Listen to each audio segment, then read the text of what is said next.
जरा सोचो, मम्मी को अगर सुबह से शाम तक काम करना पड़े और for the country prime minister will take care about country, state, every city and villages. और स्कूल के बारे में सोचे तो principal will take care everything, no other staff members. So what would be the situation? Can you imagine? Hello everyone, this is Kasturi and you are watching SST Buzz. Today we are going to cover federalism chapter. From this chapter we will get to know what is federalism, what are the features, why is it needed for the healthy democracy.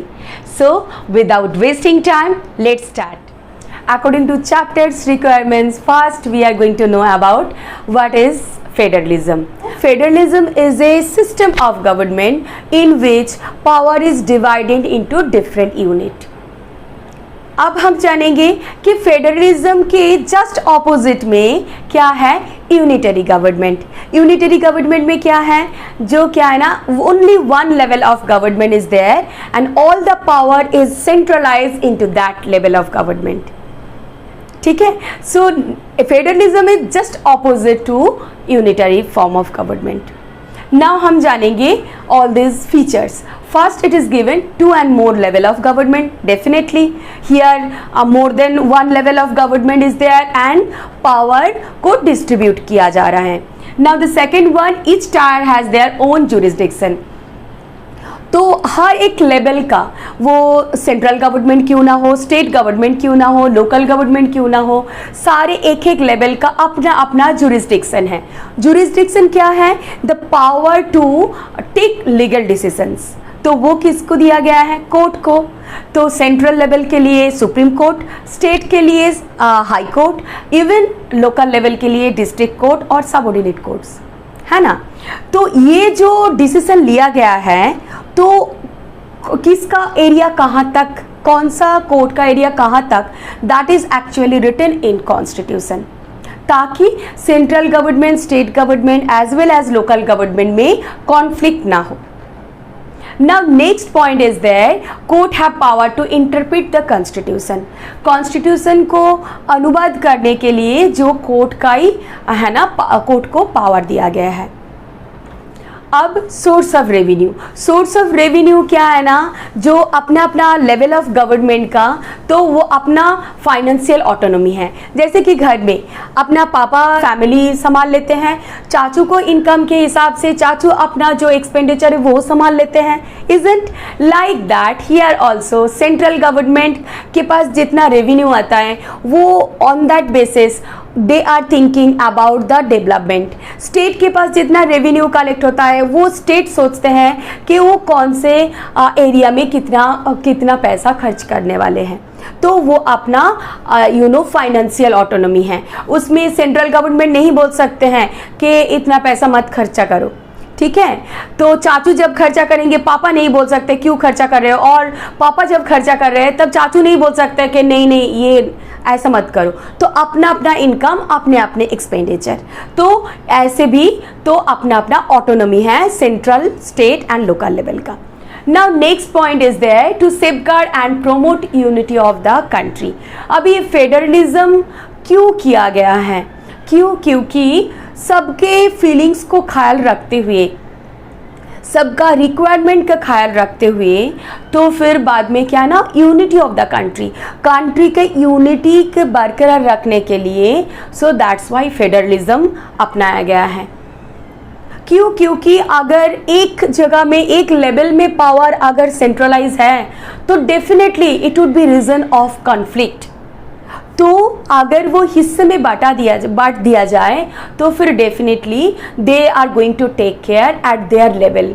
तो ये क्या है ना, safeguard and promote unity of the country की unity के लिए that would be useful. जैसे हम घर में काम बांट लेते हैं, क्यों बांट लेते हैं? क्योंकि एवरीडे कॉन्फ्लिक्ट का सामना ना करना पड़े, है ना।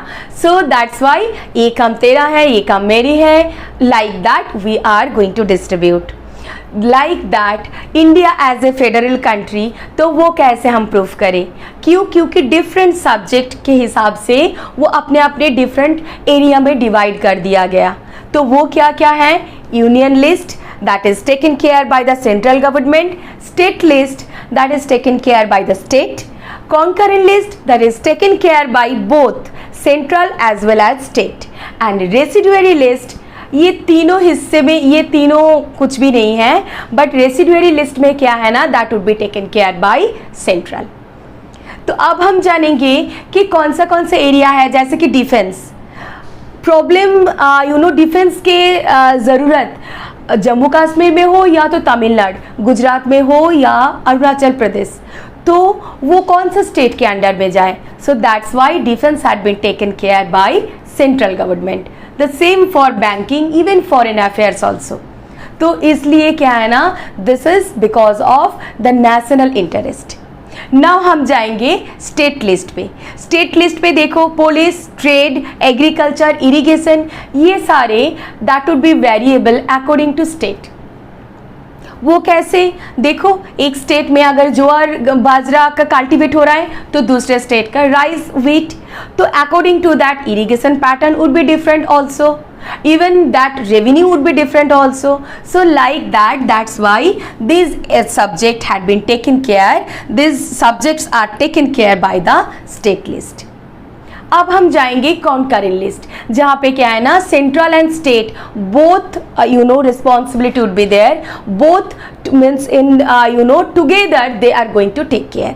वो क्या क्या है, education, forest, marriage, adoption, succession, all these things. क्यों, क्योंकि अगर सपोज तुम कोई एक स्टेट के हो, तो तुम पापा के ट्रांसफ़र के कारण दूसरा स्टेट में जाना पड़ रहा है, तो तुम पढ़ाई बंद कर दोगे? नेवर। तो लाइक दैट, अगर कोई नेशनल पार्क सेंचुरीज है, वो तो स्टेट का रिस्पॉन्सिबिलिटी होंगे ही, बट वो नेशनल पार्क सेंचुरी के लिए जितना एक्सपेंडिचर होंगे that will be taken care by the central government also. क्यों, क्योंकि नेशनल इंटरेस्ट भी कहीं ना कहीं है। The same things for marriage, adoption and succession के लिए भी। अब हम जाएंगे रेसिडुअरी लिस्ट, जो क्या है ना, कंप्यूटर सॉफ्टवेयर, ये एक ऐसा सब्जेक्ट है जो क्या है ना, we can't take for the union list, state list as well as concurrent list. तो वो कहाँ जाएगा, वो एक अलग से लिस्ट बनाया गया जो residuary list, and it is taken care by the central. जो भी सब्जेक्ट को डिस्ट्रीब्यूट किया गया है अमोंग डिफरेंट लिस्ट, तो उसमें भी कुछ हमें एक्सेप्शन देखने को मिलेगा, जो क्या है ना, जम्मू कश्मीर के बारे में अगर हम बात करें तो जम्मू कश्मीर के लिए अलग सा कॉन्स्टिट्यूशन है। If we are talking about union territories, so union territories का even they are not considering as a that state responsibility, they are taking care by the special power of central government. अब हम जानेंगे कि जो changes, अगर वो power में अगर चेंजेस लाना चाहे तो घर पे जो डिस्ट्रीब्यूट किया गया काम, वो तो चलो बहुत easily we can make it change, कि मेरा काम तू कर लेना, तेरे काम मैं कर लूँगी। बट अगर ये कंट्री के जो पावर्स है जो दिया गया है, इसमें अगर चेंजेस हमें करना है, इसमें अगर चेंजेस हमें चाहिए, तो that is not a easy task. Why? It has a procedure. So first देखो, first one, 2/3 majority that must be there for the Lok Sabha and Rajya Sabha. The same we are experiencing for that making law. Bill से law बनाने के लिए यही same procedure. तो Lok Sabha and Rajya Sabha both सभा के लिए 2/3 मेजोरिटी का ये चाहिए कि नहीं, we need changes. Now next is there that ratified by that, सिर्फ लोकसभा राज्यसभा 2/3 मेजोरिटी मिल जाएगा, दैट इज नॉट इनफ। अलग से क्या करना है कि ratified by the legislatures by at least half of the total state. India में जितना स्टेट्स हैं उसमें से हाफ स्टेट्स का लेजिस्लेचर से रेटिफाइड करना है। Yes, we want also change in power whatever distributed among different list, तभी जाके then only that would be taken care, even that changes is possible. अब ये distribution of power sharing, distribution of subject list, तो इसमें एक judiciary का भी एक इम्पॉर्टेंट रोल है। वो कैसे? क्योंकि कॉन्स्टिट्यूशन में जो भी लिखा गया है कि these are the subject to be given to central government, state government as well as concurring list जो भी है, तो ये सारे इम्प्लीमेंटेशन ठीक से हो रहा है कि नहीं। इवन अगर ये पावर लेके, ये सब्जेक्ट लिस्ट लेके अगर कोई कॉन्फ्लिक्ट है, तो फिर अगर कोई डिस्प्यूट है, so that would be dissolve by high court as well as supreme court. Now ये जो पावर शेयरिंग में central government and state government का भी क्या है ना, कितना तक, कहाँ तक टैक्स वो रखेंगे। क्यों? क्योंकि वो टैक्स के ज़रिए वो कंट्री का डेवलपमेंट बोलो या तो इन स्मॉलर यूनिट स्टेट का डेवलपमेंट बोलो, टैक्स के ज़रिए होता है। तो because of that what would be the tax amount and all this things, वो central government and state government ये दोनों का जिम्मेदारी है। और वो कौन सा area would be taken care, कैसे रिस्पॉन्सिबिलिटी किसको दिया जाए, तो that would be taken care by the central government as well as state government. India को एक फेडरल कंट्री मानने के पीछे सिर्फ कॉन्स्टिट्यूशनल प्रोविज़न नहीं था, बल्कि रिस्पेक्ट फॉर डाइवर्सिटी था, even wishes for living together. जो क्या है ना, हम अगर बेल्जियम का केस देखें तो एक छोटा सा country and the Dutch, French, German, they use to live together, even they had a respect towards other culture.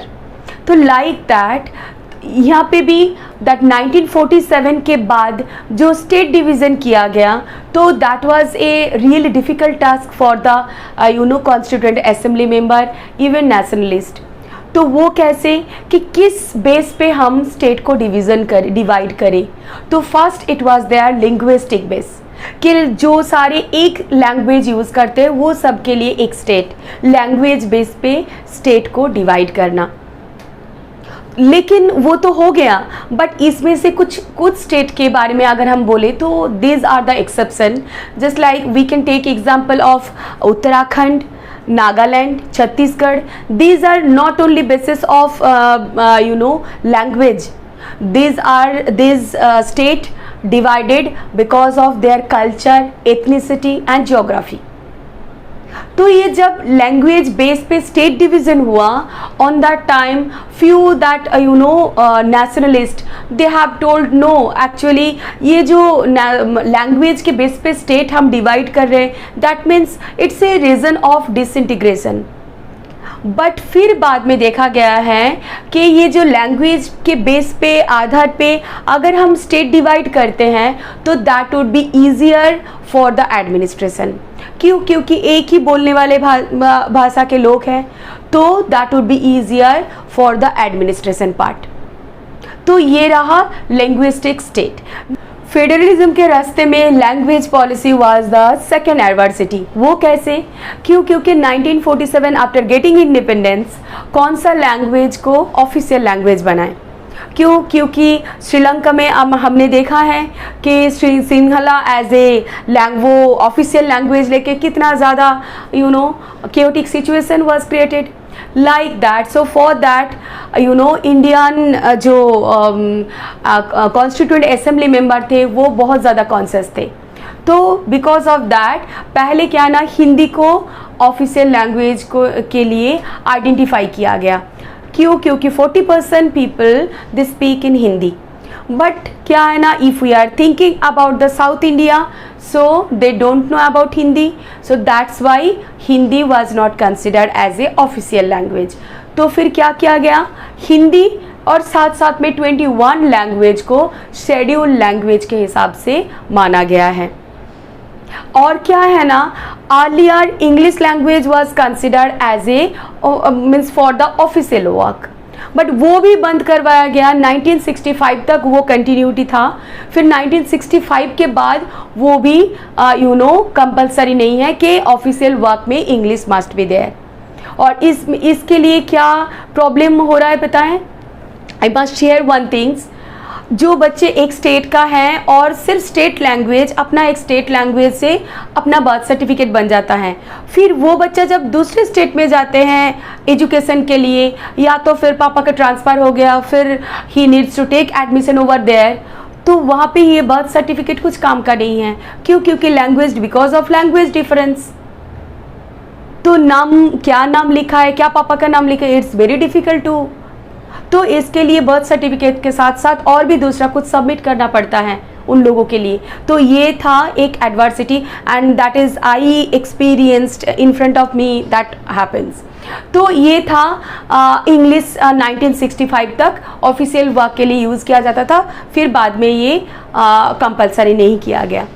तो अब क्या है कि बहुत सोचे समझे ये डिसाइड किया गया कि ऑफिशियल वर्क के लिए English and Hindi both would be taken।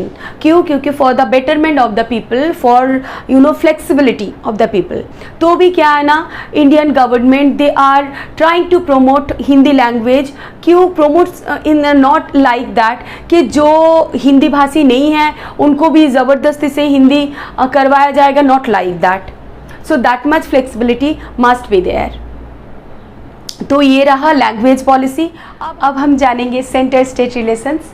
इसमें क्या, जब आफ्टर इंडिपेंडेंस तो सेंटर का एंड सेंटर का इवन स्टेट का दोनों का पार्टी एक ही था। एक पार्टी होने के नाते क्या है ना, सेंट्रल गवर्नमेंट जो बोलेंगे वो स्टेट को करना पड़ेगा।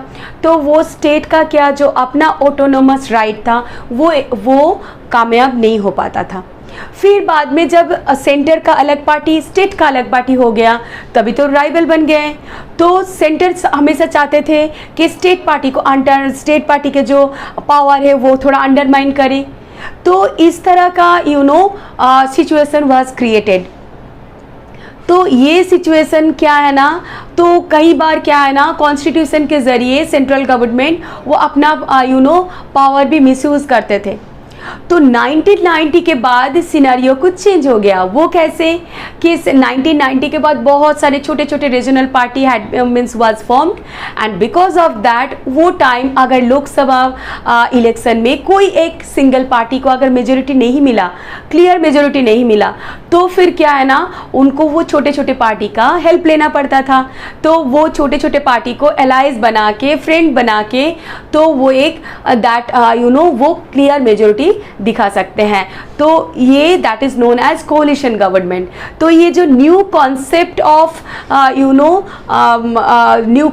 Of framing government that actually supported by supreme court. तो सुप्रीम कोर्ट ने अगर सपोर्ट किया तो वो तो मानना ही पड़ेगा, though it is very difficult to maintain for the central government. But क्या है ना, through coalition government we can find it true essence of federalism and power sharing, specially a true essence of power sharing in Indian politics. अब हम जानेंगे decentralisation in India. अच्छा ये तो बताओ, स्कूल अगर छोटा है, नंबर ऑफ स्टूडेंट्स अगर लेस हैं, तो प्रिंसिपल, फ्यू टीचर स्टाफ और non teaching staff are enough, है ना। बट स्कूल अगर बहुत ज़्यादा बड़ा है, बहुत सारे स्टूडेंट्स हैं विथ लॉट ऑफ सेक्शंस, तो प्रिंसिपल के साथ साथ वाइस प्रिंसिपल, कोऑर्डिनेटर्स, बहुत सारे teaching staffs, even non teaching staff isn't. तो क्यों ऐसा किया जाता है? क्योंकि फॉर द बेटर एडमिनिस्ट्रेशन। तो अब ये ज़रा कन्वर्ट कर लो अपने कंट्री के लिए। अपने कंट्री के तो इफ़ वी आर कंपेयरिंग, तो उत्तर प्रदेश का जो एरिया है वो रशिया से भी बड़ा है। अगर महाराष्ट्र को देखा जाए तो जर्मनी से भी बड़ा है। तो here actually the two tyres of government is not enough for the better administration. तो क्या किया जाए? तो इसलिए central government and state government से थोड़े थोड़े पावर लेके और एक फॉर्म ऑफ गवर्नमेंट बनाया गया, जो क्या है ना, लोकल लेवल ऑफ गवर्नमेंट। अब ये लोकल लेवल ऑफ गवर्नमेंट क्यों चाहिए? What are the advantage behind that? Local level का यही एडवांटेज है, जैसे कि अपने घर में अगर कोई भी डिस्प्यूट होता है, कोई भी तुम्हारे भाई के साथ झगड़ लेते हो, तो मम्मी पापा ज़्यादा वो डिस्प्यूट को जल्दी सॉल्व कर पाएंगे, या तुम्हारे दूर वाला कोई रिलेटिव्स? Definitely your parents. क्यों? क्योंकि they are very close to you. तो लोकल गवर्नमेंट का भी वही है कि अगर वही लोकल गवर्नमेंट कैसे चुना जाता है, for that local level of people they are electing and selecting. तो वो जानते हैं what's the means problem, how to dissolve, even where to utilise that all this fund. तो ये सारे उनको बहुत अच्छी तरह से पता होता है, तो डिस्प्यूट बहुत जल्द वो सॉल्व कर पाते हैं। ये तो एक पहली बात है। दूसरी बात क्या है कि है ना, लोकल लेवल में people they can participate, directly participate for the democracy. जैसे क्या, अगर तुम्हें बोला जाए कि family on the family base तुम अपने घर पे कुछ डिसीजंस लो, तो तुम्हारे लिए ये बहुत ईजी हो जाएगा। अगर वही चीज़, तो ये क्या है ना, directly definitely you are taking decision, that means somewhere you are participating actively. तो हर सब के लिए तो दैट लोकसभा में, नेशनल लेवल में, स्टेट लेवल में पार्टिसिपेट करना इजी नहीं होता है, पर with the help of local level तो पीपल क्या है ना, विदाउट एनी हेजिटेशन तो they can take part directly. तो वो है दूसरी बात। तो नाउ अभी लोकल लेवल का गवर्नमेंट तो बनने वाला है, तो उसके लिए अमेंडमेंट चाहिए, constitutional amendment, and that was done in 1992। तो उसमें क्या क्या स्टेप्स लिया गया है वो हम जानेंगे अभी। फर्स्ट है रेगुलर इलेक्शन। ऐसा नहीं है कि आज ले लिया फिर जब ज़रूरत पड़े तब लेंगे, नहीं। जैसे क्या है ना, नेशनल लेवल का इलेक्शन, स्टेट लेवल का इलेक्शन जैसे टाइम टू टाइम होता है, तो एक राइट इंटरवल में ये भी रेगुलर इलेक्शन कंडक्ट किया जाएगा। Now the second point is that reserve seat for the SC, ST, OBC। उनको तो हम छोड़ नहीं सकते। क्यों? क्योंकि सबको लेके चलना है, तभी जाके देश आगे बढ़ेंगे। तो फिर reserve seat for SC, ST, OBC। क्यों? क्योंकि this they cannot compete with the general, so that's why they need reserve seat। Now for अभी SC, ST, OBC के लिए तो अलग से reserve seat, but 1/3 for women. Specially women के लिए क्यों 1/3 रखा गया है? क्योंकि ये देखा गया है कि जो लोकल लेवल का जो पॉलिटिक्स में women's participations are very less. तो this is one of the steps to to empower them, to uplift them, so that's why 1/3 women, 1/3 seats has been kept for the women। Now next क्या है, ये जो election conduct किया जाएगा, for that specially state election commission को create किया गया, ताकि वो स्टेट इलेक्शन कमीशन के जरिए that election process would be conducted free and fair way में। ठीक है। नाउ नेक्स्ट लास्ट पॉइंट क्या है, the state governments helping hand needed for some power and revenue. ये तो बताओ, घर में अगर तुम्हारे छोटे भाई हैं और छोटे बहन हैं, तो उनको कुछ पढ़ाई में हेल्प चाहिए या तो दूसरे कुछ काम में थोड़ा हेल्प चाहिए, तो तुम हेल्प करते हो, या तुम्हारे मम्मी पापा हेल्प करते हैं, लाइक दैट। सो यहाँ पे भी लोकल गवर्नमेंट को कुछ हेल्पिंग हैंड चाहिए, मीन्स कुछ पावर भी चाहिए, और साथ साथ में शायद कुछ स्कूल की ज़रूरत है, हेल्थ सेंटर की ज़रूरत है, या तो इंफ्रास्ट्रक्चर की ज़रूरत है। तो इसमें क्या है ना, वो किससे हेल्पिंग हैंड मांगे, वो किससे हेल्प मांगे, तो डेफिनेटली स्टेट गवर्नमेंट उनको मीन्स वो लोकल गवर्नमेंट को हेल्प करने वाले हैं।